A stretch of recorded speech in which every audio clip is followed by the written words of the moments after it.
Vamos a primero a hacer un acto de agradecimiento del club hacia Estrella de Galicia, vale, y luego...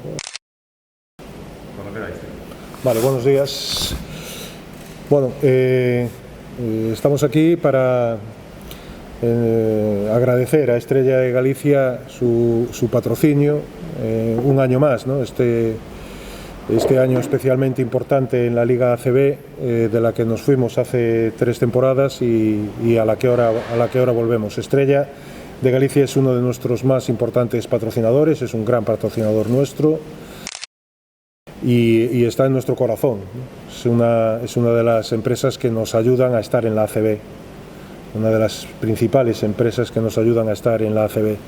Y hoy que presentamos una camiseta nueva, un nuevo diseño, pues también hemos querido presentarla aquí, porque bueno, los lazos que nos unen son fuertes, queremos que sigan por mucho tiempo, pero es que ya llevamos muchos años. Entonces, nada, agradecer a Estrella de Galicia la continuidad, la seriedad y el esfuerzo que hacen por estar con el Breogán y en nombre del Breogán esperar que este año la ACB continúe, no sea como la otra vez que estuvimos un año y desgraciadamente tuvimos que volver a la Alef. Entonces, que sea un patrocinio fructífero durante toda la temporada y que luego tenga continuidad, ¿no?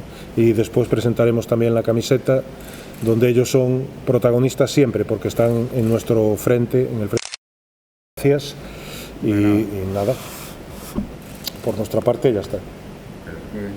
Nada, para mí es un honor, tanto a nivel personal como profesional, estar con el equipo de la ciudad, donde yo nací, donde me crié, y que es un auténtico honor patrocinarlo. Y que estéis muchísimos años en ACB, que es lo que merece esta ciudad. Está claro. Muchas gracias.